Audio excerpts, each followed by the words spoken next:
Always awkward to start. Hello, welcome to 50 Days to Finish.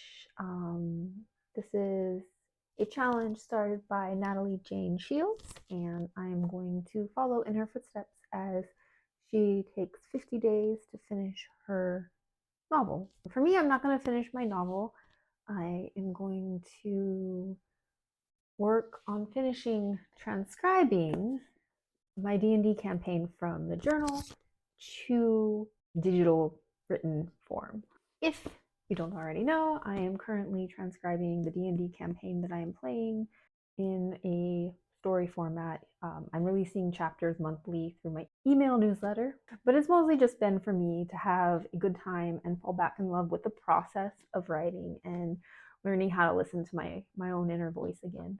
But because I have so many other projects going, I am 6 months behind in transcribing. My process is that while we play, I write things down in my journal, and then I write it down in digital format in a more story format, because it's obviously, while I'm playing, I'm not constructing full sentences. I'm just jotting down notes, and then I can form it together into actual prose form. The story is about 4 misfits who are meandering through the Feywild. They are looking for the fairy queen Zabilna. It is the Witchlight, what's it called? Wild Beyond the Witchlight module that we are running through. And my character is Kate. She is a gravedigger, just Kate, no last name, no titles. She likes to eat potatoes and mushrooms and avoid people. But she can't avoid people anymore because some people are helping her perform a job, which is to find Zabilna. And of course, as she is spending time with all these people, she's like, I don't know, maybe I guess I could have friends. That's not such a bad idea. And I've been enjoying playing it a lot because her character is so resistant to the whimsy and playfulness of the module. I would like to get caught up in the journal so that I am transcribing immediately after I play, because sometimes I forget certain details and I have to kind of fill in the gaps with my imagination as opposed to what we actually played. Since Natalie Jane Shields has decided to do a writing challenge, I was like, well, that's a good opportunity. I was already thinking about trying to figure out how to get this done. I might as well do it along with her and kind of have a little bit of a community energy going on of having a push to finish. I wasn't able to participate in the writing challenge formerly known as NaNoWriMo this last year because it happens right in the middle of the busy season for pet sitting. This project has been a lot of fun for me because I have been having issues with a lot of feeling pressure to perform for an audience with the books that I have been publishing, which has kind of gotten me on like a paralysis period for that writing. So this has been a really fun project for me to just relax. It doesn't have to sell. It's not for sale. It's just for me and for anyone who thinks it would be fun to follow along and just fall in love with writing and the process again. And that's been a lot of fun. However, because there is no potential monetary profit from this project, I feel guilty making time for it. And I think that's why I have gotten so backed up, because we live in a capitalist society where we are rewarded for being productive, and sitting down and writing something with no potential monetary reward feels unproductive, and it feels like I am wasting my time. It feels luxurious, and it feels like I don't deserve that. So that is the hurdle that I have to get through in order to push to finish this project. So currently I have 110 pages in the journal that still need to be transcribed. I'm guessing that about 32 are going to be added before 50 days are over, because we're going to be playing again a couple times, and it's usually about 16-ish pages per session. that end up being put in the book. For that to be done in 50 days, I need to be doing about 20 pages a week. I can do about 2 in an hour, which would be about 10 hours a week. But I decided to make it a little easy on myself and just plan to do at least an hour of writing a day, because my hurdle is having a hard time giving myself permission to work on it. An hour doesn't seem like I'm taking too much time out of my day that I should be being productive. So it's just an hour. It's only a tiny sliver of the day, and it doesn't feel overwhelming. It feels like I'm allowed to have that an hour. And of course, I was working on it last night, and I sat down to do my hour, and I was into it and ended up doing 2 hours. So I'm expecting that to happen a couple times a week once I sit down and I'm working on it, to just be in it and just be on a roll and not want to stop and go past my hour. But at least an hour every single day. I don't think we need to write every single day to be writers. I just want to clarify that, because a lot of people say that and I think it's very unfair. I wrote a whole book in 4-hour increments on the weekend and not even touching it during the week. So you don't have to write every day, but writing processes are not set in stone. They are in flux, and as our needs and situations change, so do our writing processes, which is part of why I kind of try to hold back on giving too much writing advice to people, because there's never just one way to do something. There's always multiple ways to do it, and you want it to fit you and your project and your circumstances. And those are all going to vary for all of us. So me sitting here being like, do it this way, just always seems a bit silly. There's this thing I call the story pole. I don't know if I've mentioned it before on this channel, but it's basically just this gravity that the story has that pulls me towards it. For me, learning how to write is about being in tune with that. And I feel very much like, through the process of publishing and trying to market, I've sort of been listening to the buzzing of everything else and not the story. So that's why this project has been really special for me, to be like, we're tuning back in on just the story. That's all that matters. And again, that's why I don't like to give writing advice, because your story pole is different than my story pole. And so it's kind of about learning your intuition on story, which doesn't not mean not to learn the rules. It does not mean not to study the craft. It does not mean not to take feedback. It just means that at the end of the day, your story intuition is what matters. So today is March 11th. I started the challenge 2 days ago, and so far I have succeeded in writing an hour 2 days in a row. Yay me. Right now I am sitting here enjoying the lovely, lovely rain outside, March drizzles, and I've got a cup of peppermint tea, no caffeine, trying to cut back on the caffeine because of the anxiety, and some banana muffins I made this morning. Apparently, if you leave me alone too long, I just start baking all the time. Okay, I don't want to get too distracted eating because that's delicious. I guess I will go ahead and do some writing today for an hour, and I'll update again on a day at a time about a thing. So I have been working on the Finish in 50 Days project for 2 weeks now. It is March 22nd. I have successfully written in Kate's journal almost every single day since I started 2 weeks ago, except for 2 days and possibly today, because I have a potluck to go to later, and I don't know if I'll have time to squeeze writing in between then and now. But I'm still happy with my progress. Most days I did end up writing more than an hour, because I would get into the swing of things and just keep writing. And then yesterday I only wrote a half an hour. but just having that bite size, it only has to be for an hour. It doesn't have to be a long time. It kind of helps me get past some of the mental blocks of I don't have time to sit and work on this project right now. And like it's just for an hour. It doesn't have to be a lot. I don't have to get too much into it.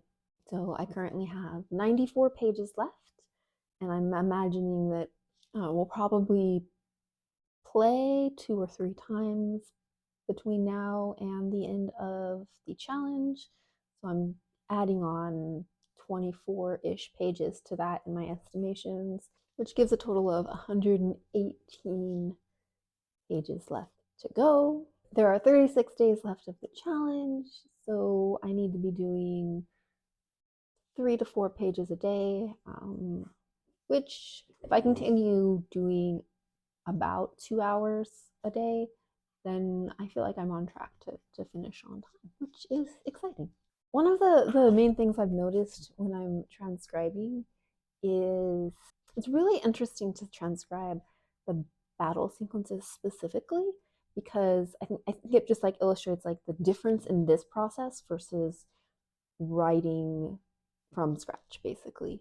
And it actually in this instant makes it a little bit harder because in D&D the mechanical steps of a fight are very important because that's how you play the fight. You play each step specifically, and you don't know how it's going to end. You don't know what part the battle is going to play in the story yet, and what the important emotional beats to hit are. But if you just write down those mechanical beats into a battle scene, it's actually very boring, even though when you're actually playing, it's exciting because you don't know how it's going to play out and you're trying to get out those little details.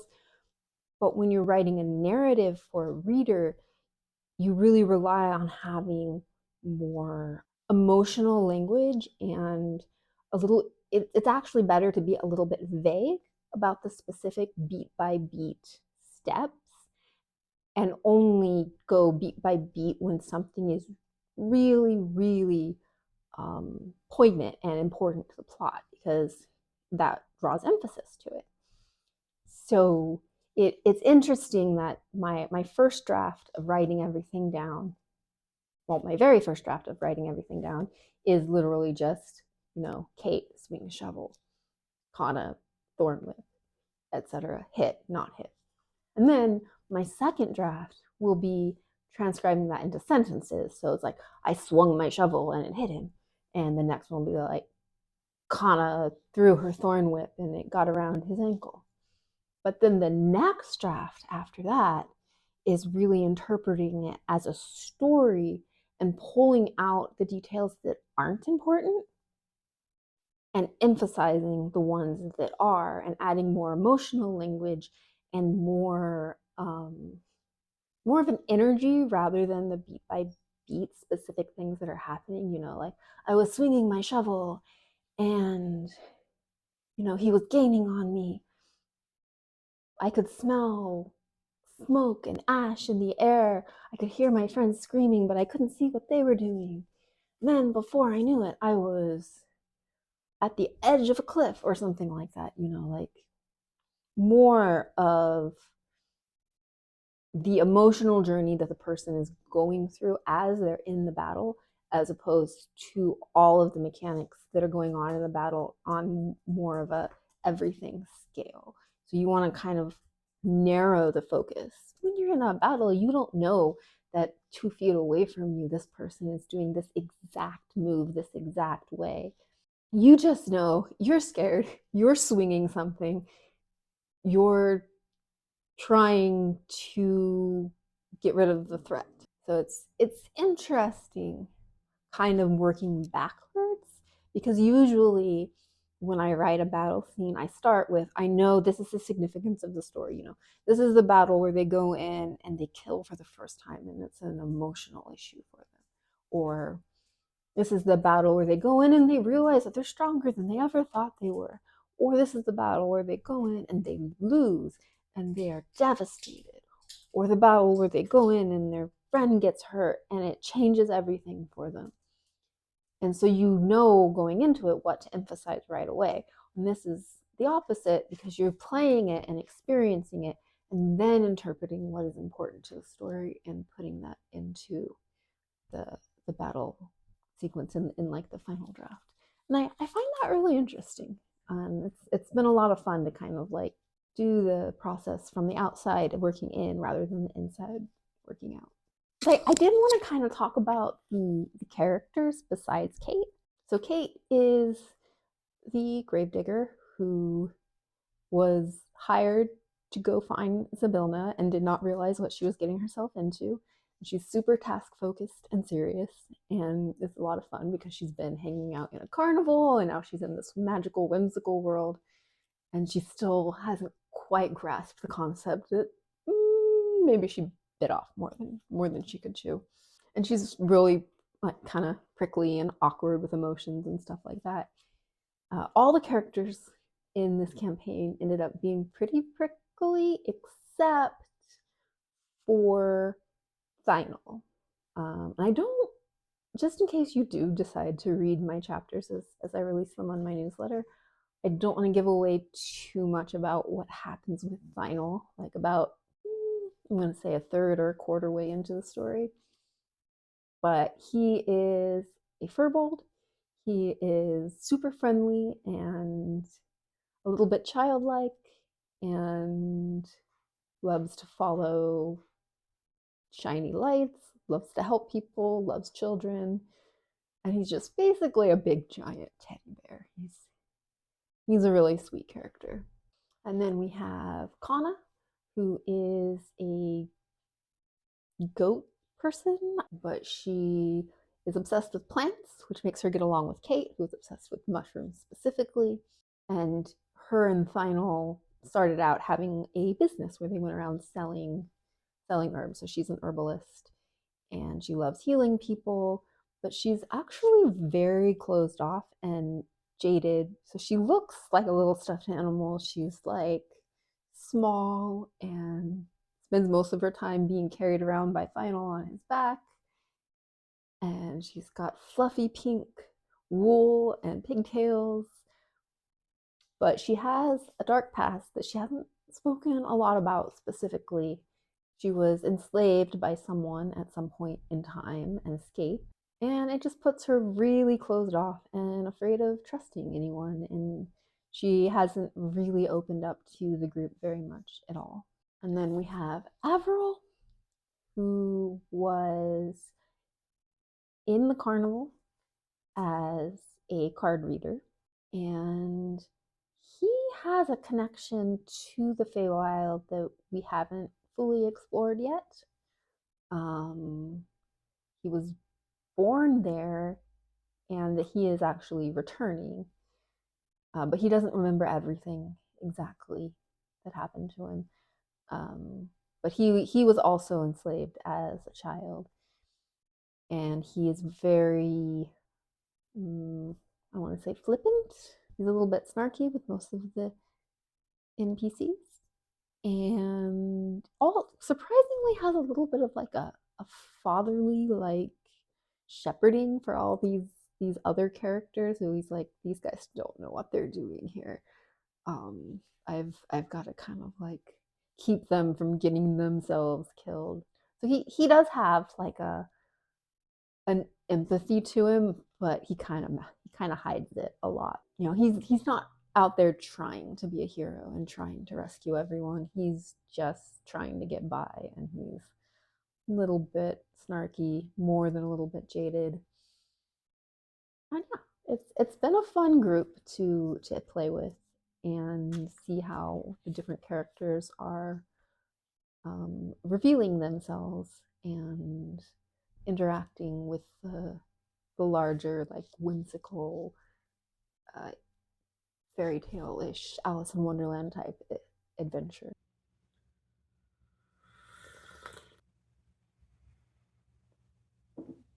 Hello.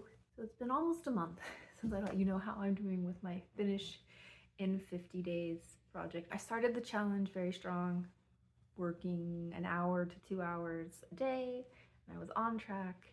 And then things got busy with work and life, and I got so behind. Yeah. A couple days ago, I sat down and I looked at the stats for like where I am, like how much I need to be. And first of all, I found all these pages. I think it's 22 pages or so that was in the flap in the back of my journal from a day that I had forgotten to bring my journal to D&D, and therefore I didn't have it written in the journal. So that was 22 pages more that I needed to do, or that I need to do to complete the challenge. They are shorter pages. They're smaller pieces of paper. So they're smaller pages, but I counted them as full pages anyways to add to my calculations. So adding that plus all the times that I wasn't able to write, I need to start doing 6 pages a day instead of 2 to 3. So that's more than doubled. And that means I need to start setting aside 3 whole hours a day to write if I want to finish this project in time. And I've been able to do that a couple days in a row, and then one day I had to skip, but also on one of the days I was working on those smaller pages, so I got through more. I got through like 11 in one day. So I'm still on track, but I still have to kind of accelerate the pace a little bit, and we'll see if I can do that. I don't know if I can. I might not finish this challenge on time, which is fine. Ultimately, the idea is to get more done than I would have, not necessarily like the deadline was arbitrarily chosen because I was doing the challenge alongside of Natalie Jane Shields, but just give me a framework to work in trying to structure my writing time so that I have some kind of goal and objective in mind. So there's about 2 weeks left of the challenge at this point. I don't remember exactly what the day of the deadline is. For me, if I get it done by the end of April, I'll feel like I've done the challenge, even though I think that's technically like 2 or 3 days more than 50 days. But in May, I want to start working on editing my Lucille project so that I can finally get the final version out to the world at large. Currently, an almost final version is available up on my Patreon for an early read for my patrons. Part of the reason I stopped writing as much as I would have liked to is because I also started a pet blog to kind of go with my pet business. And then I was out with my little brother. I went to go visit him a handful of days ago, last weekend, and he is also into D&D, and so we were talking about it, and he put out there like, oh, Taryn, have you ever thought of DMing? Because he knows I write. And I kind of like blinked at him, and I was like, no, I'd never thought of that. And then, after I left, I started thinking, well, what kind of story would I DM if I was going to do that? How would I structure that kind of story differently than structuring a story where I'm writing the whole thing? Because if you're DMing, you're creating a world and possibilities. And she always likes to lean against my tripod when I film, and then anytime she rolls over or blinks, it moves, and I never know how much of it picks up. Sometimes I don't notice it when I'm editing, but it always seems like it might make it harder for you to watch, so I apologize. But yes, so I just started thinking about that, like how would you format that kind of story differently? Because as a game master, you are not writing the characters, you are not deciding how the conflicts are going to be resolved. You are just creating the world and creating the conflicts, and what the characters decide to do with that is up to them. I found it very interesting to start thinking about, and then I spent like the other afternoon, I had a nice 3-4 hours to write, which was great, and lucky that I was able to have that much time to write. And I sat down to work on Kate, and finish transcribing the journal so I can get my project done. And instead, I draft in like an outline for an adventure that I may one day DM for. Not that I feel prepared to DM at this point. I'm still new to Dungeons and Dragons. I'm still learning the system, and role playing in general. But what's life for if not to jump in over your head in things? And then I also just got an idea for a character that I thought would be fun, and so I wrote out her backstory and spent an afternoon of writing doing that instead of on the project that I should be focusing on because I have a deadline for. But I keep getting distracted with all this other gaming related things. But yes, hopefully I will be able to focus and do 6 pages a day. 3 hours of writing a day is not always doable with my schedule. Some days it is. Sometimes I'll have a whole day and I only have 1 or 2 walks and I don't know what to do with myself the rest of the day. And then other days I'll just have 12 walks in one day and I just don't have a moment to sit down and write. So it can be hard to pace myself with a project and like set realistic deadlines because I never know how much writing time I'm actually going to have. I'll let you know soon how it goes with trying to do 6 pages a day. For right now, I'm gonna have some peppermint tea because I cannot drink caffeine after noon, and some cheese and crackers, and head out and do another walk, and then I'll come back and do some transcribing, drafting, draft 2. I'll come back and work on Kate. Okay.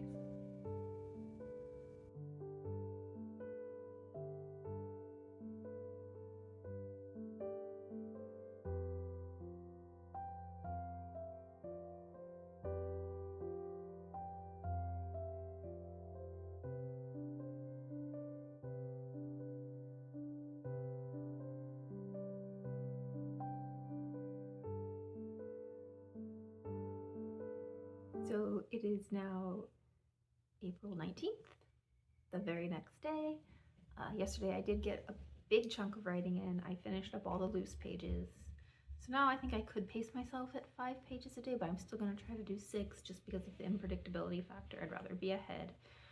And today, fortunately, I have only 2 walks. So I went and did my morning walk, came back, took care of Bronte, had a nice lunch, and now I'm going to try and get another big hunk of writing done.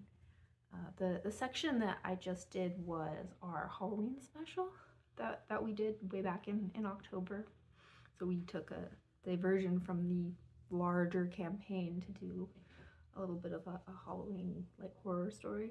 It's really good. I liked how it came out. There's so much in that episode that is transformative for the characters, and that's also when I started getting a lot better at keeping notes, and pull out which information would be most relevant for the story arc as we're playing, because it's a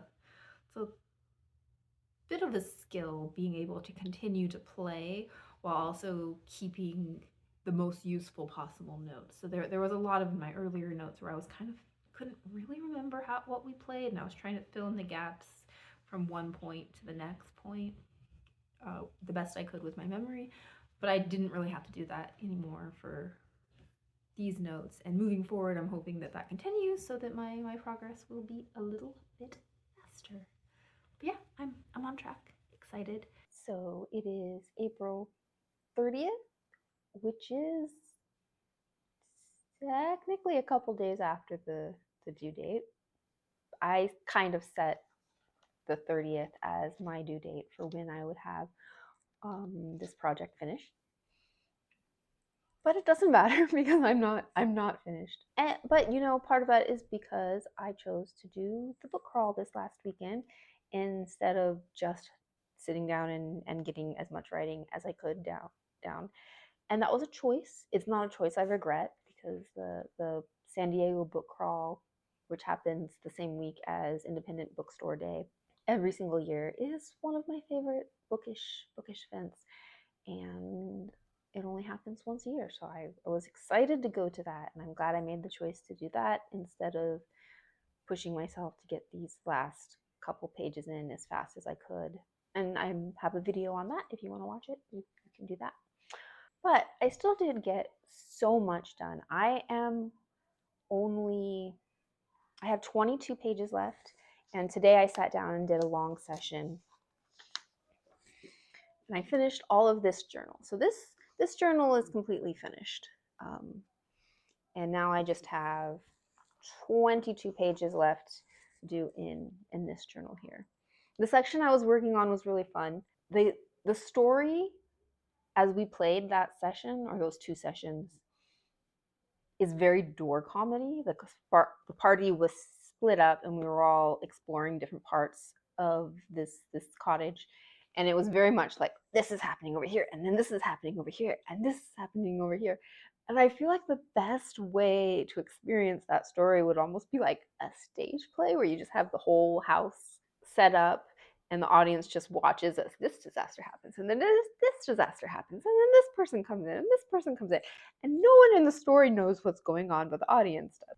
But that's not the way we're telling Kate's story. We're telling Kate's story from her perspective only, and I've been very diligent about every once in a while I'll sneak in a tiny piece of information from a session or like a part of the story that she wasn't there for, just so that the reader has all the context they need. But I've been trying to be very true to how it was played, and if Kate wasn't in that scene because I had her go do something else, then that scene doesn't get in the journals, and so it's just her experience of the story, which is a shame in this section. The rest of the story, and as it's all going to pull together, it still works, and there's not going to be any story elements that aren't later explained or anything like that. But it was a hilarious couple of sessions, and it was really fun to play, and it was total chaos. I almost want to write like a short story, like just from the perspective of like this cook that is in the house, and just her experience of the day, not involved with any of this adventuring, saving the world stuff at all, and just she's trying to do her job, and all this crazy chaotic stuff keeps happening. But yeah, I'm gonna go ahead and end the vlog here because I don't want to go forever and forever. But I am confident that I'll get this done in over this next weekend or two. It's only 22 pages. I'm only 1.5 sessions behind, which is where I wanted to be. I wanted to be where I do a session and I write it and I go and type it out that week before I play again. And I'm about to get there. So I wanted to thank Natalie Jane Shields for setting up this challenge, creating this challenge, and inviting viewers like me to participate. And because I got so much done that I wouldn't have gotten done if I hadn't had some kind of an outside structure and a due date that kind of like forced me to prioritize this project. And I'll link to all of her videos for the challenge. If you want to read Kate's story, you can subscribe to my email. I'm looking forward to getting started on Heart Splatters and getting that ready for publication by fall. That's what my summer project is going to be. Yeah, thank you for coming along for the ride. I hope that your writing projects are all going very well. Thanks again for hanging out with me, guys.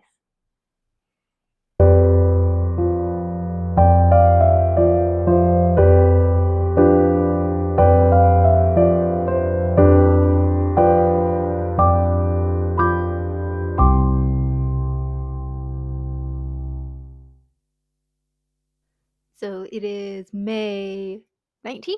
19th? Yes, 19th. And I just got back from the coffee shop and I finally finished. So I didn't finish in 50 days. I finished in more like 70 days. But I did finish. So that's good. And thank you, Natalie, again for issuing this challenge. It was a lot of fun. And to all of my fellow writers and readers out there, sometimes slow is fine. You'll still get it done. Thank you so much for watching. Please consider subscribing to Ink Spills if you enjoy fairy tales, gothic literature, poetry, book recommendations, or writing.